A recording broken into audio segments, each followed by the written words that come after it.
Vamos a mais uma Carta da Saudade, aqui no meu canal do YouTube, Eli Correia Oficial. Aliás, a propósito, eu peço a todos vocês, se inscrevam, não apenas ouçam, não apenas assistam, se inscrevam e acionem o sininho. Todas as vezes que tivermos uma postagem, você vai ser avisada, você vai ser avisado, tá legal? É Eli Correia Oficial, YouTube Eli Correia Oficial. Repito, YouTube Eli Correia Oficial. E se inscreva, estou pedindo para você se inscrever para nós deixarmos o nosso canal bem forte e convide todas as pessoas que você puder para também se inscreverem, tá bom? YouTube Eli Correia Oficial. Sessão Que Saudade de Você é mais uma história que a vida escreveu. História. Rosa, Rosa, Rosa, minha filha. Rosa, Rosa, minha filha. Vem aqui, Rosa, vem aqui, Rosa. Já vou indo, pai. Espera um pouco, eu tô indo. Rosa, Rosa. Ô, pai, mas que coisa! Eu já disse que tô indo. Que falta de paciência, pai. Vem, minha filha, vem, Rosa. E aí, ele desandava a tossir.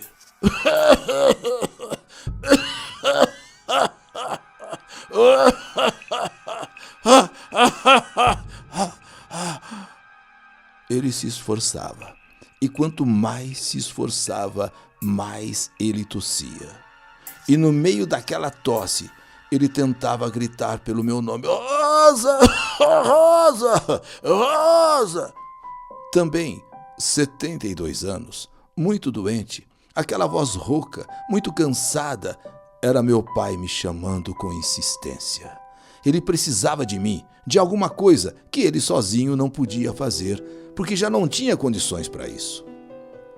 Eu conheci o meu pai quando estava com 5 anos de idade.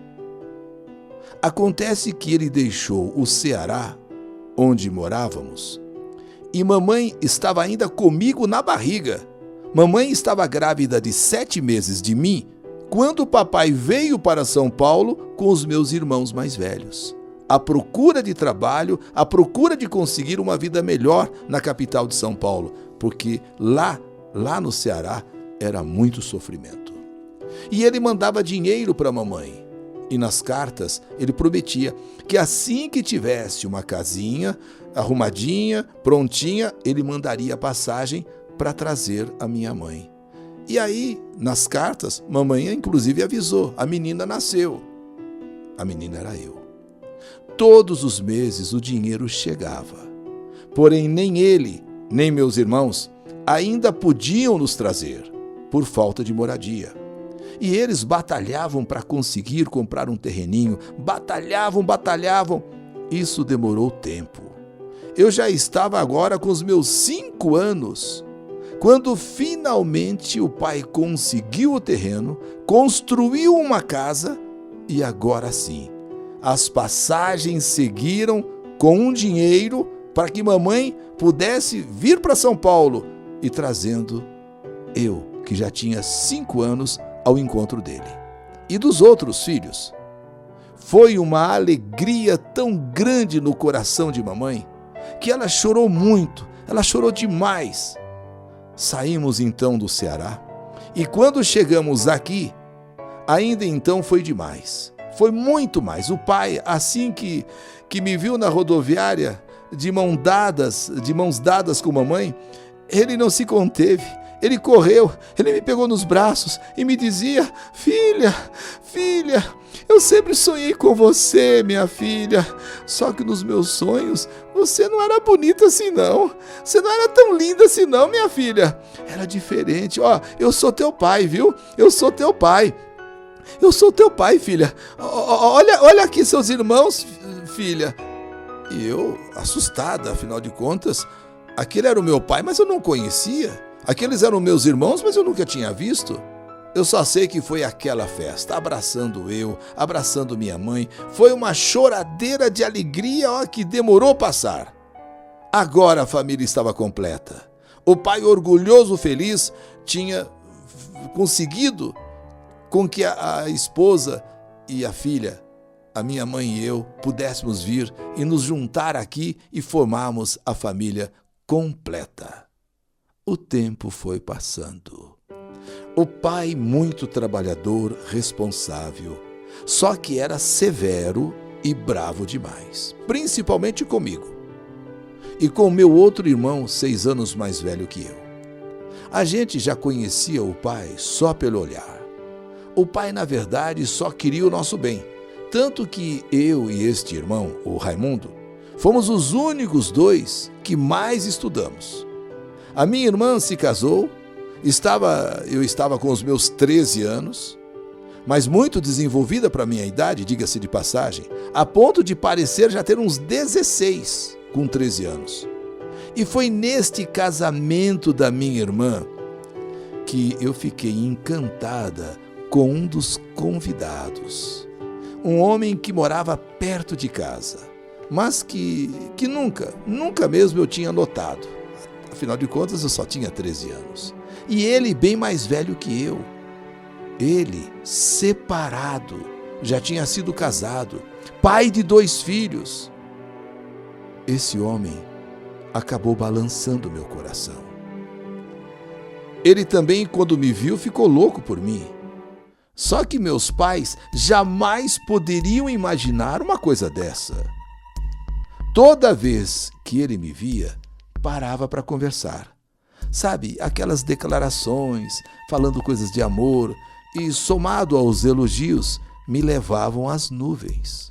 E eu, embora uma criança ainda, com 13 anos para 14, porém, como já disse, bem desenvolvida para a minha idade, com um corpo bem feito, olha, corpo de chamar a atenção dos homens. Eu acabei me apaixonando loucamente por ele. E esse homem, que tinha amizade com os meus pais. Ele era muito amigo de casa mesmo, muito amigo dos meus pais. Esse homem, que tinha amizade principalmente com meu pai, deu de vir em minha casa. Até então, ele tinha amizade, mas era fora, nunca tinha vindo em casa. Mas desde que ele me conheceu e que percebeu que eu estava apaixonada por ele, ele deu de vir na minha casa. Era um jeito dele ficar mais perto de mim.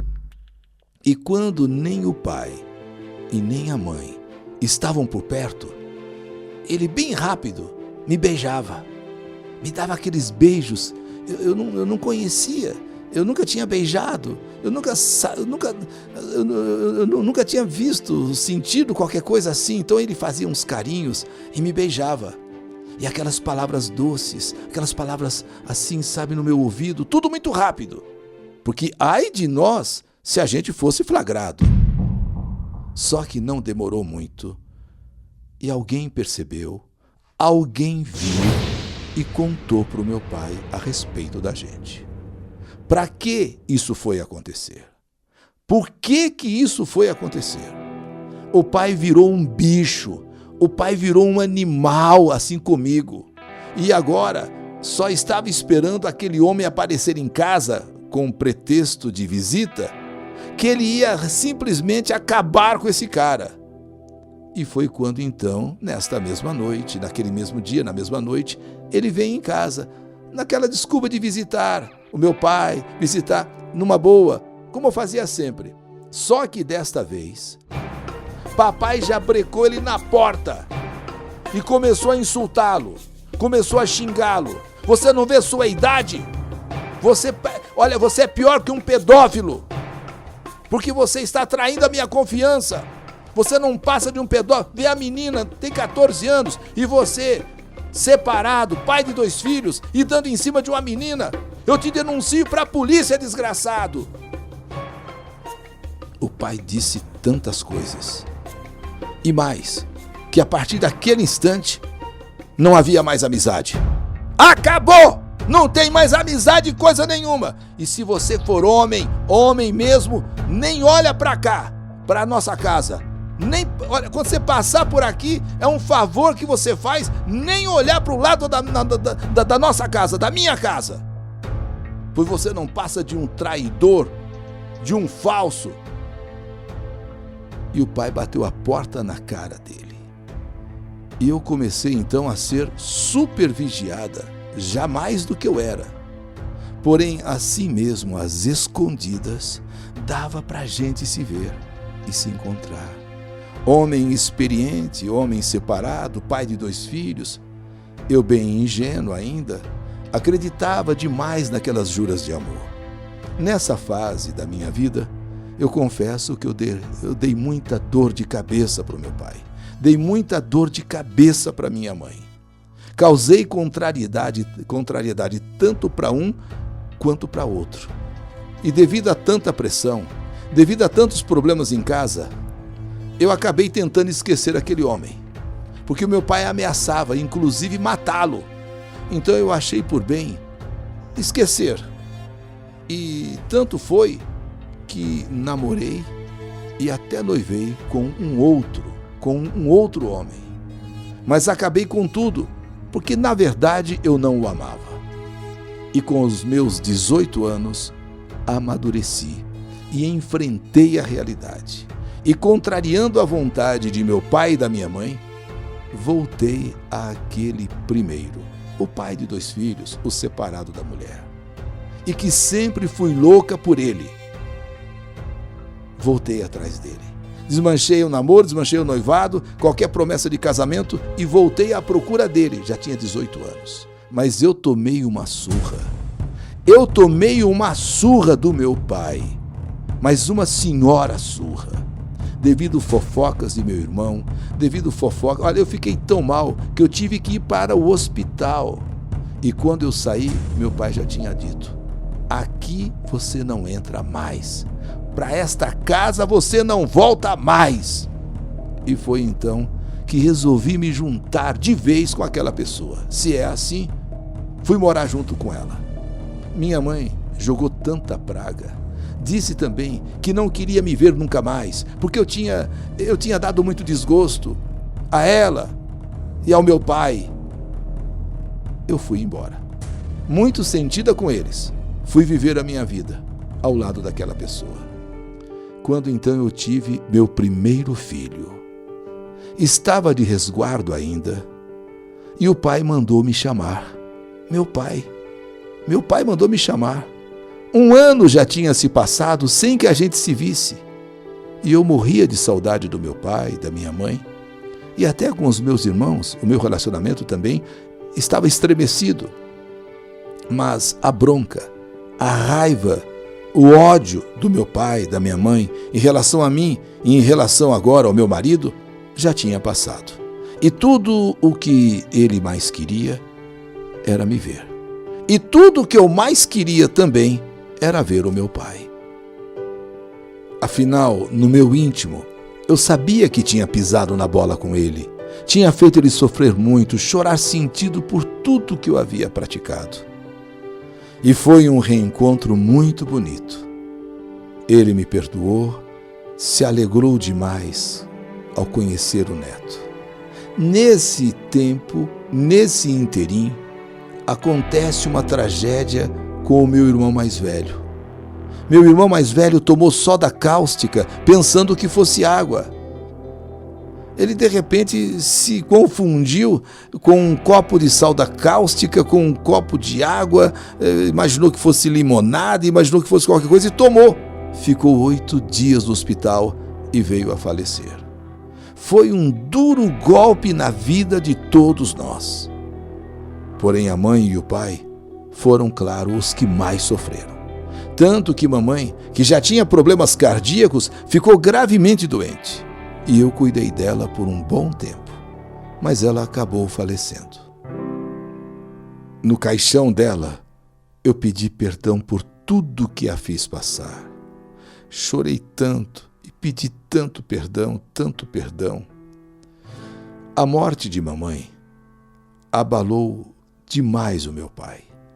Ele que já tinha problemas de bronquite, de asma, talvez pelo estado nervoso, pelo estado em que ele ficou, esses problemas se agravaram. Esses problemas se tornaram mais sérios. Sua bronquite, sua asma. E agora, eu que tinha cuidado de mamãe, agora também tinha que cuidar do meu pai. Papai, com o seu problema de asma, de bronquite, depois da morte de mamãe, isso ficou muito mais sério. E eu, às vezes, de tão nervosa, eu pedia a Deus que me desse paciência. Porque se enquanto eu cuidei de mamãe, mamãe era tranquila, mamãe era conformada, papai não. Papai era nervoso, papai era agitado. Papai, com aquele problema da asma, da bronquite dele, dava um trabalho e eu pedia a Deus paciência. Senhor, me dê paciência, porque não era fácil. Só que ele era o meu pai, ele era o meu paizinho. Mas não posso negar que ele dava trabalho, muito mais trabalho que a minha mãe. A minha mãe era uma santa, mesmo doente com os problemas dela de cardíacos, e eu cuidei dela, era uma santa, mas meu pai não. E chegou então aquele domingo, 22 de setembro. Estava frio esse dia. Eu fui me deitar por volta das 11 da noite. Passado uns 10 minutos, ele começa a me chamar. Rosa! Rosa, minha filha! Rosa, vem, Rosa! Aquela voz rouca, aquela voz desesperada do meu pai me chamando. Já vou, pai, espera, já vou, eu tô me levantando. Rosa, vem acudir o pai, Rosa. Quando eu cheguei no quarto, realmente o pai estava sem fôlego e mudando de cor, agoniado. Filha, me socorre, filha. Eu tô morrendo, filha. Realmente o pai estava muito mal. Coloquei então o inalador nele. Aliás, o inalador sempre estava preparado ali do lado e pedi que ele ficasse segurando a máscara no nariz e ele se acalmasse, pois eu ia chamar o meu irmão. Zé! Corre, Zé! Vem logo! O pai tá ruim, Zé! Corre, Zé! Vem logo! Vem logo! O pai tá muito ruim! Enquanto meu irmão vinha, eu comecei a abanar o pai. Mas não estava adiantando. Ele precisa de ar. Ele precisa de muito ar e eu não sabia o que fazer. Chorando, nervosa, só pedia, paizinho, aguenta mais um pouco, pai. Tá chegando socorro, pai. Pai, aguenta mais um pouco. Fui pro telefone chamar o SAMU e quando volto pro quarto, o meu irmão chega. O inalador está caído no chão e o pai está sem respirar. Parou a respiração.